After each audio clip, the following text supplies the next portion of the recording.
नमस्कार। आकाशवाणी से प्रस्तुत है समाचार संध्या।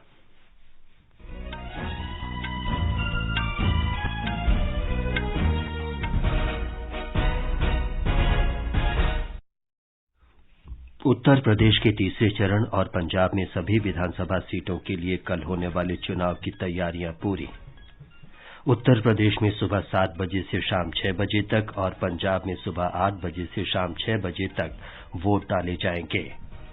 तमिलनाडु में शहरी स्थानीय निकाय के चुनाव संपन्न। प्रधानमंत्री नरेंद्र मोदी ने स्वच्छ ऊर्जा को बढ़ावा देने के लिए मध्य प्रदेश के इंदौर में नगर निगम के बायो सीएनजी संयंत्र का शुभारंभ किया। अफगानिस्तान के सिख हिंदू प्रतिनिधिमंडल ने आज नई दिल्ली में प्रधानमंत्री से मुलाकात की। श्री मोदी ने उनके सभी मुद्दों के समाधान के लिए लगातार सहयोग का आश्वासन दिया। विदेश मंत्री सुब्रमण्यम जयशंकर ने जर्मनी में म्यूनिख सुरक्षा सम्मेलन के अवसर पर यूरोप और एशिया के मंत्रियों के साथ बैठक की। केंद्रीय मंत्री अनुराग ठाकुर ने समाजवादी पार्टी पर 2008 में अहमदाबाद बम धमाकों के दोषियों से संबंध रखने का आरोप लगाया। भारत को अगले वर्ष अंतर्राष्ट्रीय ओलंपिक समिति का सत्र मुंबई में कराने का अधिकार मिला और भारतीय क्रिकेट कंट्रोल बोर्ड ने श्रीलंका के साथ घरेलू T20 और टेस्ट सीरीज के लिए भारतीय टीम की घोषणा की।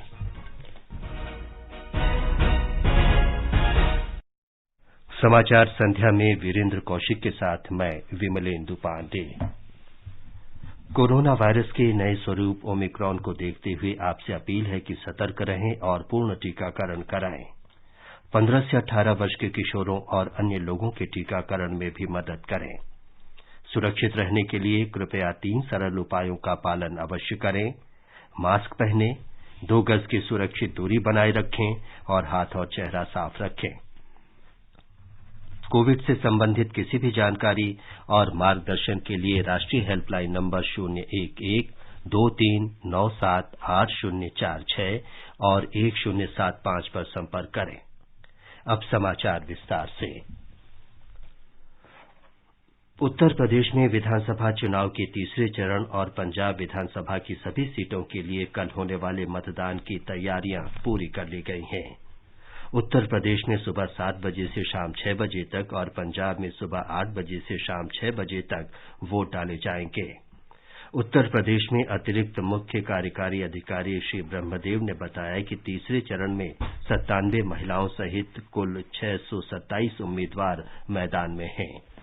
तीसरे चरण के मतदान में 16 जनपदों की कुल 59 सीटों पर मतदान होगा। इसमें मध्य उत्तर प्रदेश और बुंदेलखंड के क्षेत्र आते हैं। इस चरण में कुल 25,794 मतदेय स्थल तथा 15,557 मतदेय केंद्र हैं और इन सभी पर सुरक्षा के पूरे पुख्ता इंतजाम किए गए हैं जिससे शांतिपूर्ण और निष्पक्ष मतदान संपन्न हो सके। 50% से ज्यादा जो मतदेय स्थल हैं यहाँ पर लाइव वेबकास्टिंग कराई जा रही है और इसके साथ ही मतदान पर सतर्क दृष्टि रखने के लिए आयोग द्वारा इस चरण में 52 सामान्य प्रेक्षक, 16 पुलिस प्रेक्षक और 19 एक्सपेंडिचर के प्रेक्षक भी तैनात किए गए हैं। हमारे संवाददाता ने बताया है कि चुनाव के लिए सुरक्षा के सभी प्रबंध कर लिए गए हैं। राज्य के अपर पुलिस महानिदेशक कानून व्यवस्था प्रशांत कुमार ने बताया कि तीसरे चरण में निष्पक्ष और शांतिपूर्वक मतदान कराने के लिए व्यापक सुरक्षा इंतजाम किए गए हैं। केंद्रीय सुरक्षा बलों की लगभग 886 कंपनियां इस चरण में तैनात की गई हैं। इनमें से 860 कंपनियां बूथ ड्यूटी पर लगाई गई हैं। वहीं राज्य पुलिस के 5000 से ज्यादा जवान भी तैनात किए गए हैं। 170 पिंक बूथों की सुरक्षा व्यवस्था के लिए 48 महिला निरीक्षकों और उप निरीक्षकों सहित 339 महिला कांस्टेबल तैनात किए गए हैं। इस चरण में लगभग 870 इलाके ऐसे हैं जिन्हें संवेदनशील घोषित किया गया है। वहीं 5000 से ज्यादा पोलिंग बूथ क्रिटिकल माने जा रहे हैं। इन सभी स्थानों पर सुरक्षा के तगड़े इंतजाम किए गए हैं। सुशील चंद्र तिवारी, आकाशवाणी समाचार, लखनऊ। पंजाब विधानसभा की सभी 117 सीटों के लिए कल होने वाले चुनाव में 93 महिलाओं सहित कुल 1304 उम्मीदवार मैदान में हैं। पंजाब के मुख्य चुनाव अधिकारी डॉक्टर एस करुणा राजू ने बताया कि मतदान के दौरान कोविड दिशा निर्देशों का पालन किया जाएगा, लेकिन वोट डालने के लिए टीकाकरण प्रमाण पत्र जरूरी नहीं होगा। विधानसभा चुनाव 2022 वास्ते तैयारियां मुकम्मल है। 20/2/2022 वोटांदी दिन है। सवेरे 8 बजे तो लेकर शाम 6 बजे तक वोटांदी टाइम है, समय है। इस दौरान मेरा अपील ये है सारिया वोटर साहिबान ਨੂੰ ਜ਼ਰੂਰ ਵੱਧ ਤੋਂ ਵੱਧ ਗਿਣਤੀ ਦੇ ਵਿੱਚ ਆਓ, ਵੋਟ ਕਰੋ। ਸਾਡੇ ਪੰਜਾਬ ਦੇ ਵਿੱਚ 24700 ਬੂਥਾਂ ਦੀ ਅਸੀਂ ਸੈਟਅਪ ਕੀਤਾ ਹੋਇਆ, ਪੂਰਾ ਵਿਵਸਥਾ ਉੱਤੇ ਕੋविड ਦੀ ਪ੍ਰਬੰਧ ਵੀ ਅਸੀਂ ਕੀਤਾ हुआ है। हमारे संवाददाता ने बताया है कि सभी मतदान केंद्रों पर वेबकास्टिंग की व्यवस्था की गई है। मुख्य चुनाव अधिकारी के कार्यालय से मिली जानकारी के अनुसार मतदान के लिए 14,684 मतदान स्थलों पर लगभग 24,740 मतदान केंद्र बनाए गए हैं। इनमें से 2013 मतदान केंद्रों की पहचान नाजुक मतदान केंद्रों के तौर पर की गई है। स्वतंत्र एवं निष्पक्ष चुनाव सुनिश्चित करने के लिए बड़ी संख्या में केंद्रीय सशस्त्र पुलिस बलों और पंजाब पुलिस के जवान तैनात किए जा रहे हैं। राज्य के लगभग 2 करोड़ 15 लाख मतदाता 117 विधानसभा क्षेत्रों में 1,304 उम्मीदवारों के लिए कल मतदान करेंगे। अश्विनी कुमार शर्मा, आकाशवाणी समाचार, चंडीगढ़। प्रधानमंत्री नरेंद्र मोदी ने आज नई दिल्ली में अपने आवास पर अफगानिस्तान के सिख हिंदू प्रतिनिधि मंडल के सदस्यों से मुलाकात की। प्रतिनिधि मंडल ने अफगानिस्तान से सिखों और हिंदुओं को सुरक्षित भारत लाने के लिए प्रधानमंत्री को धन्यवाद दिया। श्री मोदी ने कहा कि भारत उनका घर है। श्री मोदी ने नागरिकता संशोधन अधिनियम के महत्व और इसके लाभ के बारे में भी चर्चा की। प्रधानमंत्री ने उनकी सभी कठिनाइयों का समाधान करने का आश्वासन दिया। भाजपा नेता मनजिंदर सिंह सिरसा ने कहा कि जब भी कोई सिख समुदाय के साथ खड़ा नहीं हुआ, तब श्री मोदी ने उनकी मदद सुनिश्चित की। केंद्रीय मंत्री अनुराग ठाकुर ने समाजवादी पार्टी पर 2008 के अहमदाबाद बम धमाकों के दोषियों से संबंध रखने का आरोप लगाया। नई दिल्ली में श्री ठाकुर ने कहा कि समाजवादी पार्टी नेता अखिलेश यादव को इस मामले में अपनी सफाई देनी चाहिए। उन्होंने कहा कि आतंकवाद को बर्दाश्त नहीं करने की भाजपा की नीति है। आतंकवाद पर भाजपा जीरो टॉलरेंस और समाजवादी पार्टी फुल संरक्षण। और एक के बाद आप दूसरा उदाहरण देखेंगे। अगर मैं अहमदाबाद सीरियल ब्लास्ट की बात करूं, लोगों की जानें गई, घायल हुए, लेकिन कनेक्शन तार सीधे जुड़े थे उत्तर प्रदेश में समाजवादी पार्टी के नेताओं के साथ, समाजवादी पार्टी के साथ। और इसलिए शायद पिछले कुछ दिनों में कोर्ट की जजमेंट आने के बाद भी समाजवादी पार्टी के नेता चुप हैं। ये चुप्पी एक बार फिर आतंकियों के संरक्षण की ओर उंगली उठाती है, समाजवादी पार्टी की ओर। इससे पहले भारतीय जनता पार्टी ने इस मामले में विशेष न्यायालय के फैसले का स्वागत किया। विशेष न्यायालय ने 2008 के अहमदाबाद बम विस्फोटों के मामले में 38 दोषियों को फांसी की सजा सुनाई है। तमिलनाडु में शहरी निकायों के लिए मतदान सुचारू रूप से संपन्न हो गया है। आज 21 नगर पालिकाओं, 138 नगर निगमों और 489 नगर पंचायतों के लिए वोट डाले गए। दोपहर बाद 3 बजे तक 47% से अधिक मतदान हुआ। मतदान के अंतिम आंकड़े अभी प्राप्त नहीं हुए हैं। मतगणना मंगलवार को होगी। प्रधानमंत्री नरेंद्र मोदी ने कहा है कि बायो सीएनजी संयंत्र शहरों को स्वच्छ और प्रदूषण मुक्त बनाने में मदद करेंगे। उन्होंने कहा कि सरकार अगले 2 वर्षों में 75 बड़े नगर निगमों में इसी तरह के संयंत्र बनाएगी। मध्य प्रदेश के इंदौर में गोवर्धन बायो सीएनजी संयंत्र का वर्चुअल उद्घाटन करते हुए श्री मोदी ने ये बात कही। शहर में घरों से निकला गीला कचरा हो, गांव में पशुओं खेतों से मिला कचरा हो, ये सब एक तरह से गोबरधन ही है। शहर के कचरे और पशुधन से गोबरधन, फिर गोबरधन से स्वच्छ इंजन, फिर स्वच्छ ईंधन से ऊर्जा धन, ये श्रृंखला जीवन धन का निर्माण करती है। श्री मोदी ने कहा कि लाखों टन कचरा हजारों एकड़ जमीन पर फैला हुआ है। इससे वायु और जल प्रदूषित होते हैं। उन्होंने कहा कि स्वच्छ भारत मिशन के दूसरे चरण में इस समस्या से निपटने के लिए कार्य किया जा रहा है। ये अभियान भारत के शहरों को स्वच्छ बनाने, प्रदूषण रहित बनाने, क्लीन एनर्जी की दिशा में बहुत मदद करेगा। और अब तो शहरों में ही नहीं, बल्कि देश के गांवों में भी हजारों की संख्या में गोवर्धन बायोगैस प्लांट लगाए जा रहे हैं। इनसे हमारे पशुपालकों को गोबर से भी अतिरिक्त आय मिलनी शुरू हुई है। प्रधानमंत्री नरेंद्र मोदी ने कहा है कि ड्रोन का उपयोग अनेक क्षेत्रों में बदलाव लाने वाला साबित होगा। किसान ड्रोन को नए दौर की क्रांति बताते हुए प्रधानमंत्री ने कल 100 किसान ड्रोन का शुभारंभ किया। ये 21वीं सदी की आधुनिक कृषि व्यवस्था की दिशा में एक नया अध्याय है। मुझे विश्वास है ये शुरुआत न केवल ड्रोन सेक्टर के विकास में मील का पत्थर साबित होगी, बल्कि इसमें संभावनाओं का एक अनंत आकाश भी खुलेगा। गरुड़ एरोस्पेस ने अगले 2 वर्षों में 1 lakh made in India drone बनाने का लक्ष्य रखा है। इससे अनेकों युवाओं को नए रोजगार और नए अवसर मिलेंगे। हरियाणा के मानेसर में किसानों को वीडियो माध्यम से संबोधित करते हुए श्री मोदी ने कहा कि इस विशेष अभियान का उद्देश्य बाजार तक उत्पादों को आसानी से पहुंचाना और किसानों की मदद करना है। देश में अब तक किसानों को 23 करोड़ से अधिक मृदा स्वास्थ्य कार्ड वितरित किए जा चुके हैं। मृदा स्वास्थ्य कार्डों से किसानों को अपने खेतों की मिट्टी के पोषक तत्वों के बारे में जानकारी मिलती है। इसके अलावा मृदा उपचार के उपाय भी इस कार्ड के माध्यम से प्राप्त किए जा सकते हैं। हमारे संवाददाता ने बताया है कि प्रधानमंत्री नरेंद्र मोदी ने 19 फरवरी 2015 को राजस्थान के सूरतगढ़ में इस योजना का शुभारंभ किया था।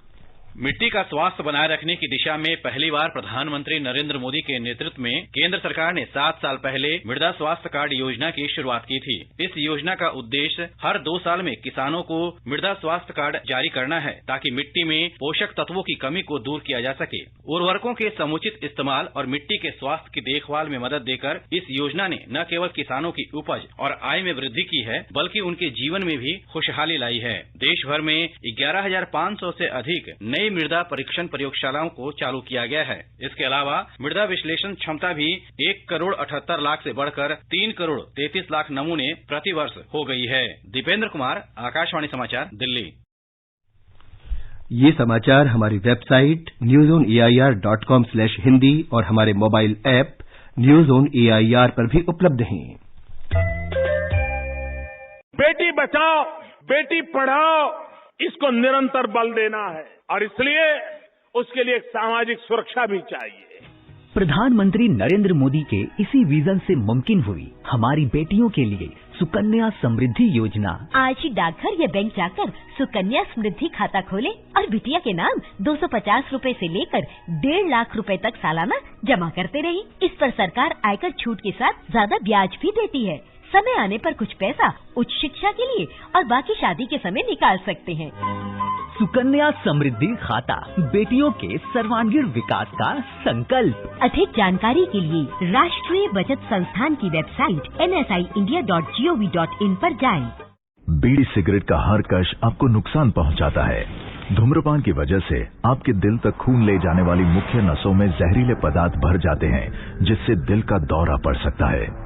धूम्रपान करने वालों के दिल में इस जहरीले पदार्थ की लगभग 1 चम्मच तक की मात्रा पाई गई है, वो भी सिर्फ 32 वर्ष की उम्र में। धूम्रपान जानलेवा है, इसे आज ही छोड़ें। भारत सरकार के स्वास्थ्य परिवार कल्याण मंत्रालय द्वारा जनहित में जारी। समाचार संध्या में आपका फिर स्वागत है। आगे बढ़ने से पहले मुख्य समाचारों पर एक नजर।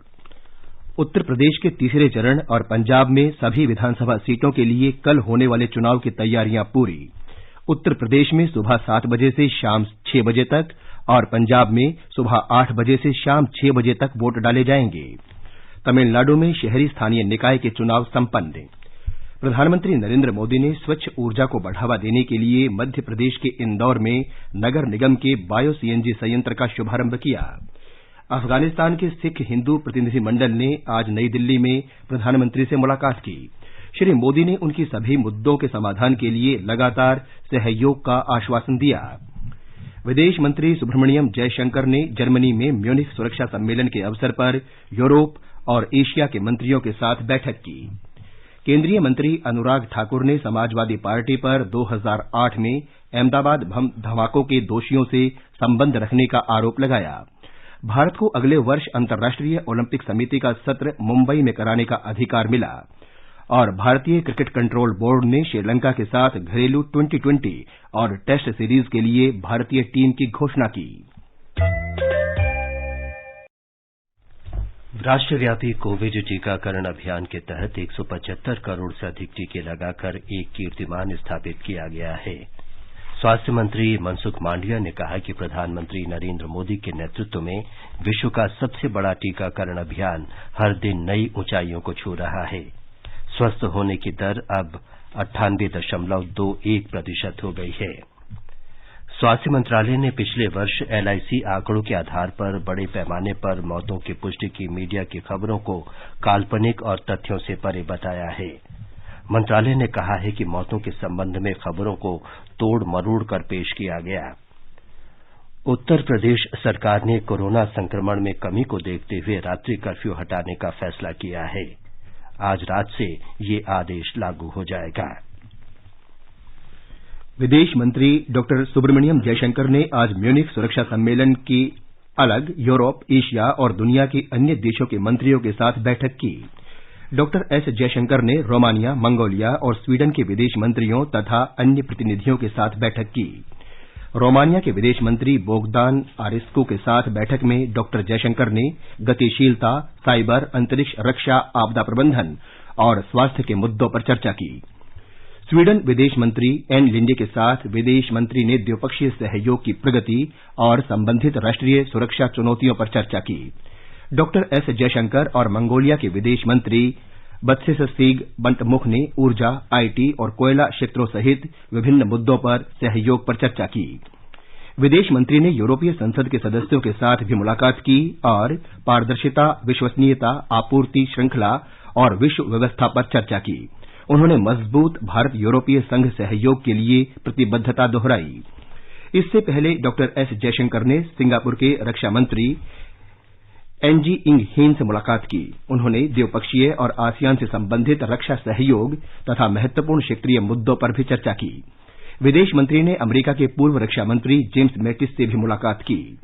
विदेश मंत्री जर्मनी और फ्रांस की 6 दिवसीय यात्रा पर हैं। जर्मनी यात्रा के दौरान डॉक्टर जयशंकर हिंद प्रशांत पर एक परिचर्चा में भी भाग लेंगे। यूरोपीय संघ की प्रमुख उर्सुला वैन डेर लियन ने कहा है कि यदि रूस यूक्रेन पर हमला करता है तो उसके खिलाफ बड़े वित्तीय और आर्थिक प्रतिबंध लगाए जाएंगे। उन्होंने कहा कि रूस को भविष्य में इसकी भारी कीमत चुकानी पड़ेगी। म्यूनिख सुरक्षा सम्मेलन में उन्होंने यूक्रेन सीमा पर रूसी सैनिकों के जमावड़े के लिए रूस की आलोचना की। भारत ने अफगानिस्तान के लोगों के साथ विशेष भागीदारी जारी रखते हुए आज 2.5 टन चिकित्सा सहायता और सर्दियों के कपड़ों की 5वीं खेप वहां भेजी। इससे पहले भारत ने चिकित्सा सहायता, टीकों और जीवन रक्षक दवाओं की 4 खेप अफगानिस्तान भेजी थी। भारत को अगले साल मुंबई में होने वाले अंतर्राष्ट्रीय ओलंपिक समिति के सत्र की मेजबानी करने का अधिकार मिल गया है। भारत दूसरी बार ओलंपिक समिति के सत्र की मेजबानी करेगा। इससे पहले 1983 में नई दिल्ली में इसका आयोजन किया गया था। ओलंपिक स्वर्ण पदक विजेता अभिनव बिंद्रा, IOC सदस्य नीता अंबानी, IOA अध्यक्ष नरेंद्र बत्रा और खेल मंत्री अनुराग ठाकुर ने आज इस साल के IOC सत्र में मेजबानी के अधिकार के लिए भारत का प्रस्ताव पेश किया। 75 सदस्यों ने मुंबई के पक्ष में मतदान किया, जबकि 1 ने इसके खिलाफ मतदान किया। प्रधानमंत्री नरेंद्र मोदी ने भारत को मेजबानी के लिए चुने जाने पर प्रसन्नता व्यक्त की है। उन्होंने कहा कि ये एक यादगार सत्र होगा और इसमें विश्व खेलों के लिए सकारात्मक परिणाम सामने आएंगे। खेल मंत्री अनुराग सिंह ठाकुर ने इसे ऐतिहासिक बताते हुए कहा कि हाल के वर्षों में भारतीय खेल ने काफी प्रगति की है। श्री ठाकुर ने इस महत्वपूर्ण अवसर के लिए भारतीय प्रतिनिधिमंडल का हिस्सा होने पर गर्व व्यक्त किया। आजादी के अमृत महोत्सव के अंतर्गत आइए अब सुनते हैं आकाशवाणी की विशेष प्रस्तुति आजादी का सफर। आजादी का अमृत महोत्सव।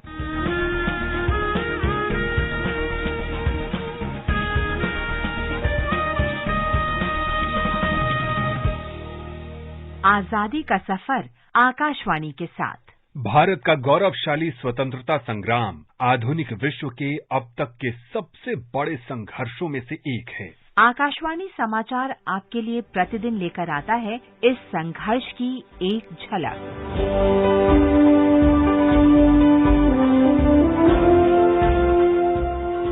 आज हम प्रख्यात राष्ट्रवादी नेता गोपाल कृष्ण गोखले को याद करते हैं, जिनकी मृत्यु 19 फरवरी 1915 को हुई थी। 9 मई 1866 को महाराष्ट्र में जन्मे गोखले ने 1884 में एल्फिंस्टन कॉलेज से स्नातक की उपाधि प्राप्त की। गोखले पश्चिमी राजनीतिक विचारकों के संपर्क में रहते थे और जॉन स्टुअर्ट मिल तथा एडमंड बर्क जैसे सिद्धांतकारों के प्रशंसक थे। गोखले महादेव गोविंद रानाडे के सामाजिक कार्यों से भी काफी प्रभावित थे। राष्ट्र देवता राष्ट्र प्रेषिता चंद्र सूर्य नादो स्वातंत्र्य भारता। 22 साल की उम्र में गोखले प्रमुख राजनीतिक संगठन सार्वजनिक सभा के सचिव बने। 29 साल की उम्र में उन्हें भारतीय राष्ट्रीय कांग्रेस में सचिव के रूप में चुना गया था। उसी वर्ष वे बॉम्बे विश्वविद्यालय के सेनेट के लिए चुने गए। गोखले पूना नगर पालिका के सदस्य थे और उन्होंने इसके अध्यक्ष के रूप में भी कार्य किया। उनके नेतृत्व में स्थानीय प्रशासन में प्रभावी ढंग से सुधार किए गए और इसे लोकतांत्रिक बनाया गया था।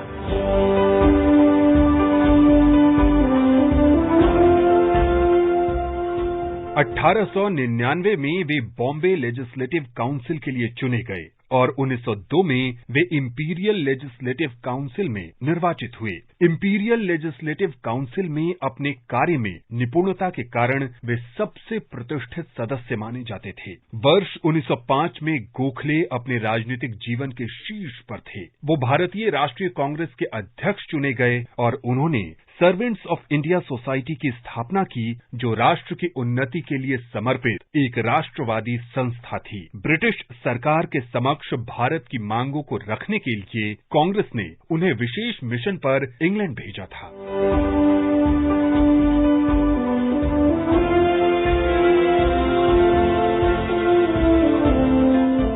1912 में जब गोखले ने दक्षिण अफ्रीका का दौरा किया तो वो गांधी जी से मिले, जहां गांधी जी मजदूरों के अधिकारों के लिए लड़ रहे थे। 1915 में जब गांधी जी भारत लौटे तो गोखले ने ही उनका मार्गदर्शन किया था। गोखले ने गांधी जी को भारतीयों के मुद्दों को जानने और समझने में मदद की। महान नेता गोपाल कृष्ण गोखले का 19 फरवरी 1915 को निधन हो गया। हम इस महान राष्ट्रवादी को सलाम करते हैं।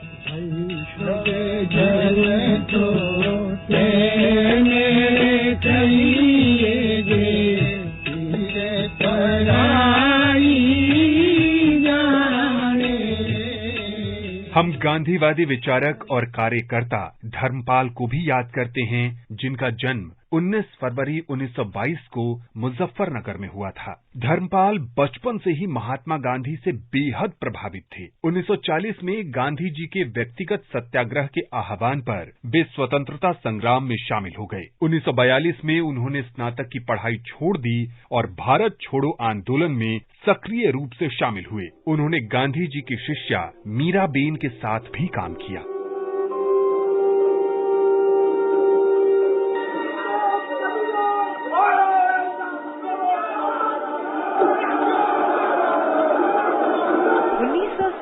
में विभाजन के समय उन्हें पाकिस्तान से आने वाले प्रवासियों के पुनर्वास के लिए कांग्रेस सोशलिस्ट पार्टी के केंद्र का प्रभारी बनाया गया। इस दौरान वे कमला देवी चट्टोपाध्याय और डॉक्टर राम मनोहर लोहिया के निकट संपर्क में आए। वो 1948 में भारतीय सहकारी संघ के संस्थापक सदस्यों में से थे।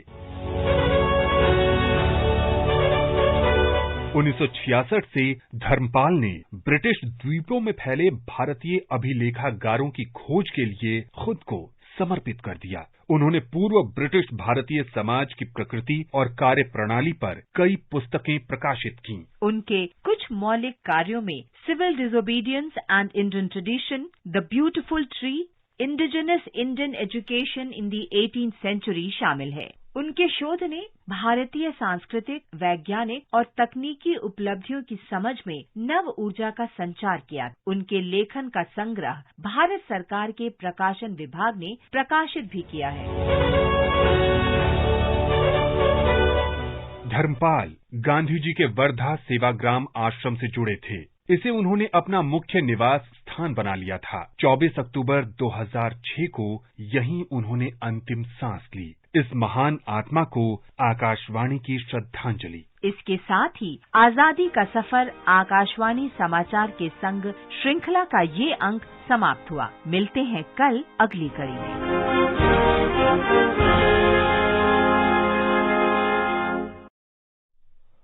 देश भर में आज महान मराठा योद्धा और कल्याणकारी शासक छत्रपति शिवाजी महाराज की जयंती हर्षोल्लास के साथ मनाई गई। एक रिपोर्ट। छत्रपति शिवाजी महाराज भोसले मराठा वंश के इस नाम से महाराष्ट्र हमेशा से ही अभिभूत होता आ रहा है। विश्व भर में बहुत से विश्वविद्यालयों में उनकी युद्ध रणनीति, प्रशासकीय प्रबंधन और इस महान राजा के अन्य पहलुओं के बारे में पढ़ाया जाता है। स्वाभिमान यह शिवाजी महाराज का समानार्थी शब्द माना जाता है। किसी भी डर के बिना जीने का विश्वास उन्होंने लोगों के मन में जगाया। शिवाजी महाराज सबसे सक्षम संगठक थे और अपने साथीदारों के साथ मिलकर उन्होंने शक्तिशाली आदिलशाही, निजामशाही और मुगल सरदारों को पराजित करके अपना साम्राज्य बनाया। शिवाजी महाराज ने किलों को सबसे बड़ा शस्त्र बनाया और उनकी मदद से आक्रामक फौजों को धूल चटाई। विनायक घोड़े और उमेश कुलकर्णी के साथ कुणाल शिंदे, आकाशवाणी समाचार, मुंबई। ये समाचार आकाशवाणी से प्रसारित किए जा रहे हैं। ताजा समाचार जानने के लिए आप हमारे Twitter handle @AIR News Hindi को फॉलो कर सकते हैं। ये आकाशवाणी है। राष्ट्रपति रामनाथ कोविंद आज 2 दिवसीय दौरे पर ओडिशा के पुरी पहुंचे। वे कल गौड़िया मिशन के संस्थापक श्रीला भक्ति सिद्धांत सरस्वती गोस्वामी प्रभुपाद की 150वीं जयंती के कार्यक्रम में मुख्य अतिथि होंगे। राष्ट्रपति ने विश्व प्रसिद्ध श्री जगन्नाथ मंदिर में पूजा अर्चना की। जम्मू कश्मीर में आज शोपियां जिले के जनापोरा में सुरक्षा बलों और आतंकियों के बीच मुठभेड़ में एक आतंकी मारा गया और 2 सैनिक शहीद हो गए। श्रीनगर में रक्षा सूत्रों ने आकाशवाणी को बताया कि ये मुठभेड़ आज तड़के शुरू हुई थी। वरिष्ठ पत्रकार और सेवानिवृत्त IIS अधिकारी प्रताप बोरदोलोई का गुवाहाटी में कल रात निधन हो गया। वे 72 वर्ष के थे। श्री बोरदोलोई ने आकाशवाणी समाचार और दूरदर्शन समाचार के विभिन्न विभागों में काम किया। वे 2009 में सेवानिवृत्त हुए थे। मुख्यमंत्री हिमंता बिस्व शर्मा ने उनके निधन पर शोक व्यक्त किया। भारतीय क्रिकेट कंट्रोल बोर्ड ने श्रीलंका के साथ इस महीने की 24 तारीख से शुरू हो रही घरेलू श्रृंखला के लिए आज 2020 और टेस्ट टीम की घोषणा की। चयन समिति के अध्यक्ष चेतन शर्मा ने बताया कि रोहित शर्मा को क्रिकेट के तीनों फॉर्मेट का कप्तान जबकि जसप्रीत बुमराह को उप कप्तान बनाया गया है।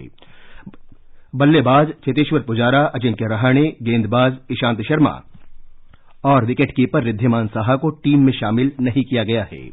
विराट कोहली और ऋषभ पंत को भी 2020 श्रृंखला के लिए आराम दिया गया है। भारत और वेस्टइंडीज के बीच 3 2020 क्रिकेट मैचों की श्रृंखला का तीसरा और अंतिम मैच कल शाम 7 बजे कोलकाता के ईडन गार्डन्स में खेला जाएगा। श्रृंखला में भारत 2-0 से आगे है। अंत में मुख्य समाचार एक बार फिर। उत्तर प्रदेश के तीसरे चरण और पंजाब में सभी विधानसभा सीटों के लिए कल होने वाले चुनाव की तैयारियां पूरी। उत्तर प्रदेश में सुबह 7 बजे से शाम 6 बजे तक और पंजाब में सुबह 8 बजे से शाम 6 बजे तक वोट डाले जाएंगे। तमिलनाडु में शहरी स्थानीय निकाय के चुनाव संपन्न। प्रधानमंत्री नरेंद्र मोदी ने स्वच्छ ऊर्जा को बढ़ावा देने के लिए मध्य प्रदेश के इंदौर में नगर निगम के बायो CNG संयंत्र का शुभारंभ किया। अफगानिस्तान के सिख हिंदू प्रतिनिधिमंडल ने आज नई दिल्ली में प्रधानमंत्री से मुलाकात की। श्री मोदी ने उनके सभी मुद्दों के समाधान के लिए लगातार सहयोग का आश्वासन दिया। विदेश मंत्री सुब्रमण्यम जयशंकर ने जर्मनी में म्यूनिख सुरक्षा सम्मेलन के अवसर पर यूरोप और एशियाई देशों के मंत्रियों के साथ बैठक की। केंद्रीय मंत्री अनुराग ठाकुर ने समाजवादी पार्टी पर 2008 में अहमदाबाद बम धमाकों के दोषियों से संबंध रखने का आरोप लगाया। भारत को अगले वर्ष अंतर्राष्ट्रीय ओलंपिक समिति का सत्र मुंबई में कराने का अधिकार मिला। और भारतीय क्रिकेट कंट्रोल बोर्ड ने श्रीलंका के साथ घरेलू T20 और टेस्ट सीरीज के लिए भारतीय टीम की घोषणा की। इसके साथ ही समाचार संध्या का ये अंक समाप्त हुआ। नमस्कार।